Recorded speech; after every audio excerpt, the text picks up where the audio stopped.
Assalamualaikum warahmatullahi wabarakatuh. Perkenalkan, nama saya Sulentari. Saya dari kelas C pagi semester 6 pendidikan bahasa Inggris. Pada kesempatan kali ini saya akan membahas tentang konsep akidah.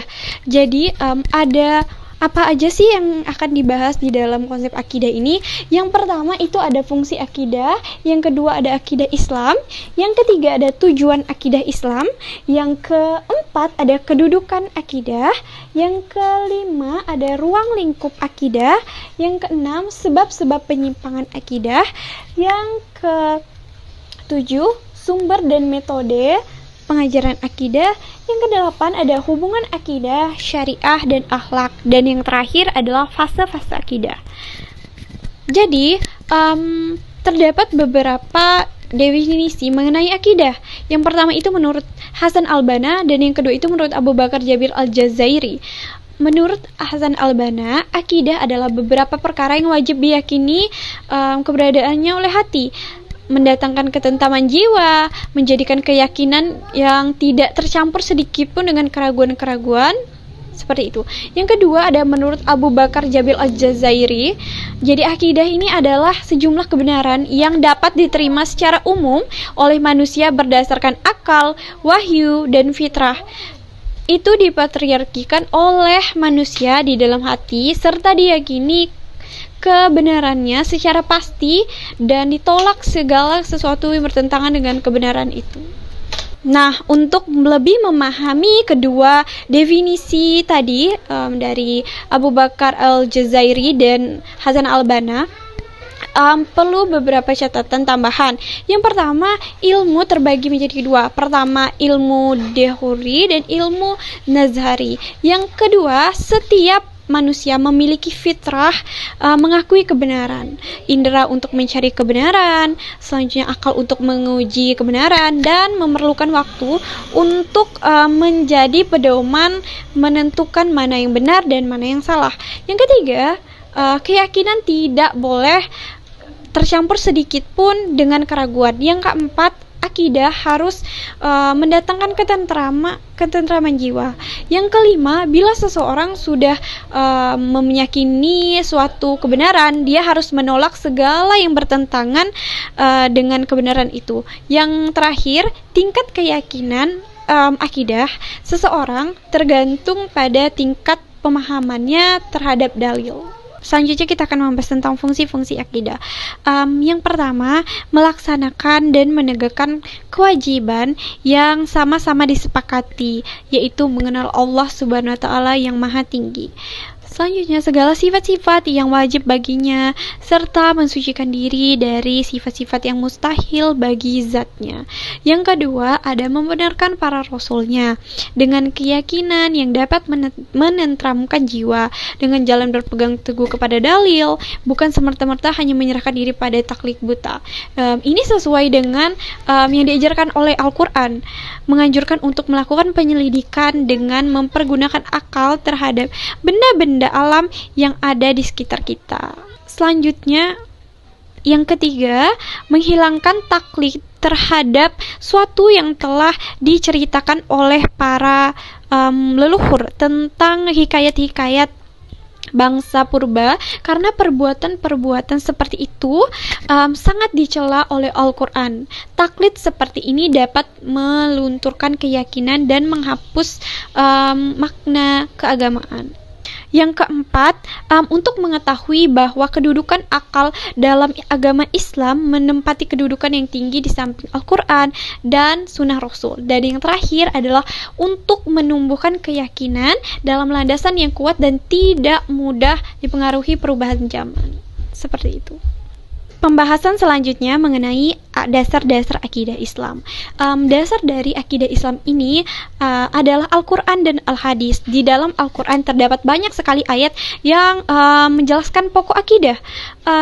Akidah ini identik dengan keimanan. Karena apa? Karena keimanan merupakan pokok-pokok dari akidah Islam. Ayat Al-Quran yang memuat kandungan akidah Islam antara lain surah Al-Baqarah ayat 285 yang berbunyi, Rasul telah beriman kepada Al-Quran yang diturunkan kepadanya dari Tuhannya. Demikian pula orang-orang yang beriman, semuanya beriman kepada Allah, malaikat-malaikatnya, kitab-kitabnya, dan rasul-rasulnya. Mereka mengatakan, kami tidak membeda-bedakan antara seseorang pun dengan orang yang lain dari rasul-rasulnya. Dan mereka mengatakan, kami taat. Mereka berdoa, ampunilah kami ya Tuhan kami, dan kepada Engkaulah tempat kembali.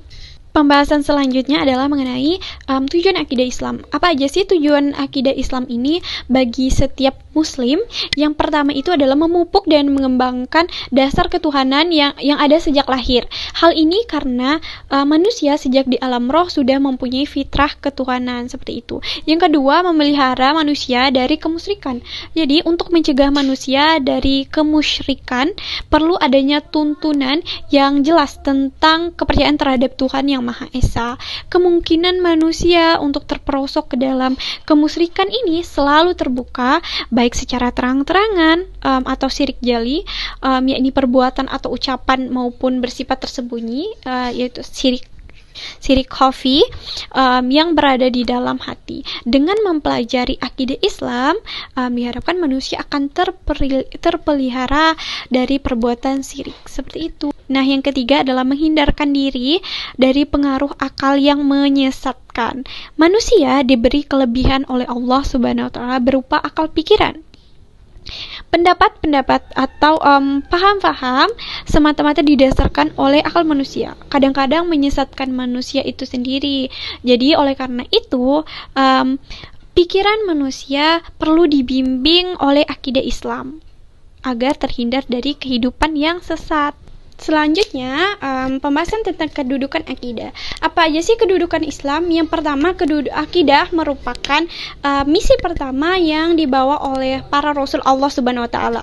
Allah Subhanahu wa taala berfirman, "Dan sesungguhnya kami telah mengutuskan rasul pada tiap-tiap umat untuk menyerukan, sembahlah Allah saja dan jauhilah tauhid itu." Quran surah An-Nahl ayat 36. Yang kedua, manusia diciptakan dengan tujuan beribadah kepada Allah Subhanahu wa taala.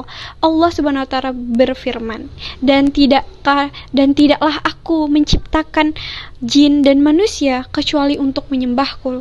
Quran surah Al-Jazirat ayat 56. Yang ketiga, akidah yang benar dibebankan kepada setiap mukallaf. Nabi bersabda, "Aku diperintahkan untuk memerangi manusia hingga mereka bersaksi bahwasanya tiada sesembahan yang sebenarnya selain Allah Subhanahu wa taala dan bahwasannya Muhammad adalah Rasul utusan Allah Subhanahu wa taala." Muttafaq alaih. Yang keempat, berpegangan kepada akidah yang benar merupakan kewajiban manusia seumur hidup. Yang kelima, akidah merupakan akhir kewajiban seseorang sebelum meninggalkan dunia yang fana ini. Nabi Sallallahu Alaihi Wasallam bersabda, "Barang siapa yang akhir ucapannya tiada sesembahan yang berhak disembah selain Allah Subhanahu Wa Taala, niscaya dia akan masuk surga."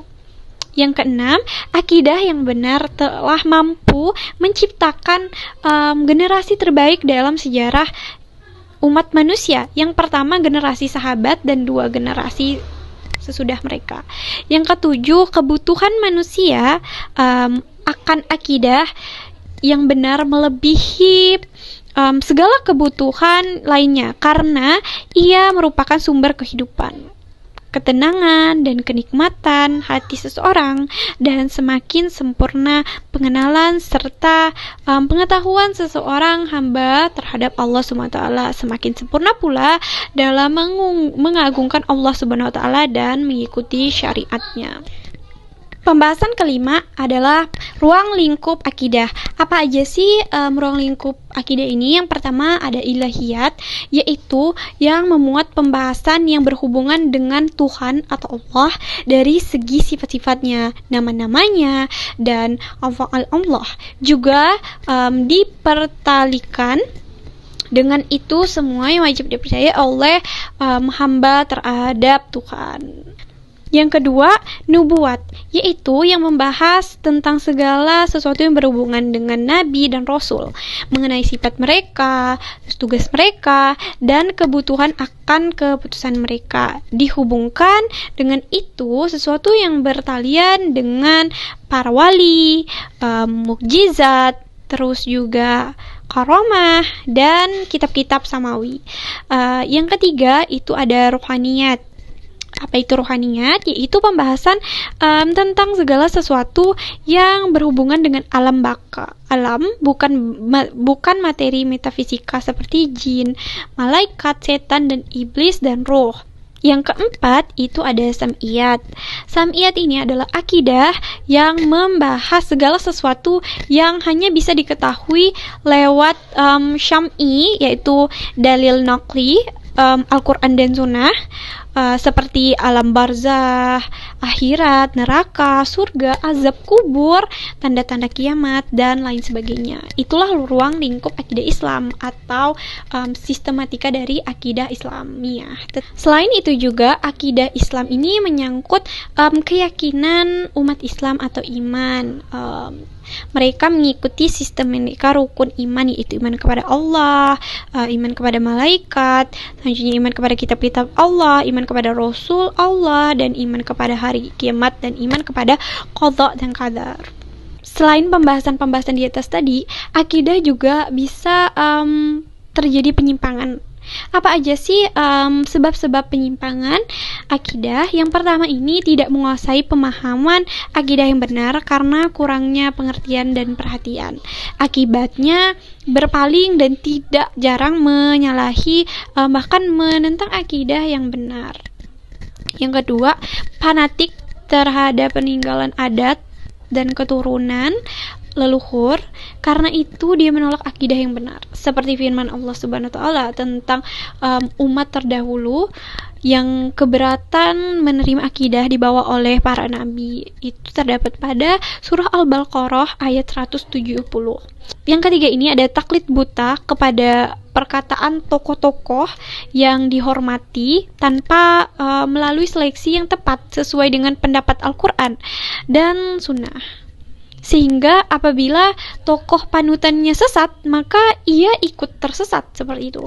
Yang keempat ini berlebihan atau ekstrim dalam mencintai dan mengangkat para wali dan orang-orang soleh yang sudah meninggal dunia. Yang keenam ini ada pendidikan di dalam rumah tangga, banyak yang tidak berdasar ajaran Islam, sehingga anak tumbuh tidak mengenal akidah Islam. Padahal Nabi Muhammad SAW telah memperingatkan. Nah, yang terakhir, peranan pendidikan resmi tidak memberikan porsi yang cukup dalam pembinaan keagamaan seseorang.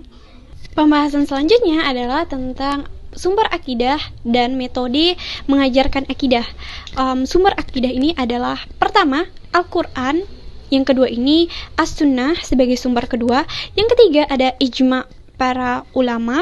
Yang keempat ada akal sehat manusia. Yang kelima fitrah kehidupan. Adapun metode-metode untuk mengajarkan akidah, yang pertama ada metode rasional atau al-manhaj al-aqli. Yang kedua itu metode tekstual atau al-manhaj an-naqli.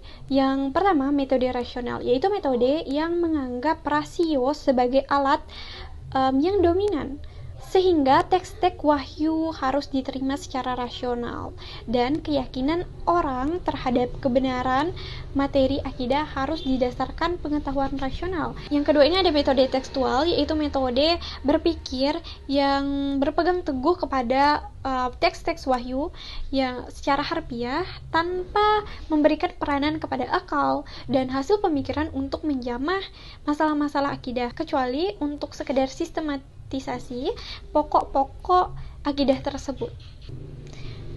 Pembahasan yang ke-8 yaitu hubungan akidah, syariah, dan akhlak. Akidah merupakan kepercayaan keimanan mengenai keesaan Allah Subhanahu wa taala. Syariah atau hukum adalah jalan menuju sesuatu yang benar.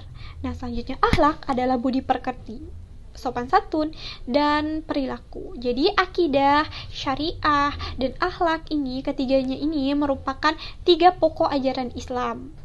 ketiganya harus selalu bersamaan dengan akidah berjalan di depan. Akidah mendasari hukum, hukum tanpa akhlak menjadi kezaliman. Seperti itu. Nah, yang terakhir adalah fase-fase akidah. Jadi ada 4 tingkatan fase akidah. Yang pertama ini adalah tingkat ragu atau taklid. Orang-orang yang berakidah hanya untuk ikut-ikutan, tidak mempunyai pendirian sendiri, itu termasuk dalam tingkat pertama ini, yaitu tingkat ragu atau taklid. Nah, yang kedua ada tingkat yakin, yakni orang yang berakidah atau sesuatu dan mampu menunjukkan bukti alasan kenapa ia berakidah, terus juga dalilnya, tapi belum mampu menemukan atau merasakan hubungan kuat dan mendalam antara objek atau madlul dengan data atau bukti dalil yang didapatnya. Nah, yang ketiga ada tingkat ain al-yakin, yakni orang yang berakidah atau meyakini sesuatu secara rasional, ilmiah, dan mendalam, mampu membuktikan hubungan antara objek atau madlul dengan data atau bukti atau dalil. Nah, yang keempat atau yang terakhir ini adalah tingkat haq al-yakin, yakni orang yang berakidah atau meyakini sesuatu di samping mampu membuktikan hubungan antara objek atau madlul dengan bukti atau data atau dalil secara rasional, ilmiah, dan mendalam, juga mampu menemukan dan merasakannya melalui pengalaman-pengalaman dalam pengamalan ajaran agama. Seperti itu. Saya Sulentari, sekian pembahasan mengenai konsep akidah dari saya. Assalamualaikum warahmatullahi wabarakatuh.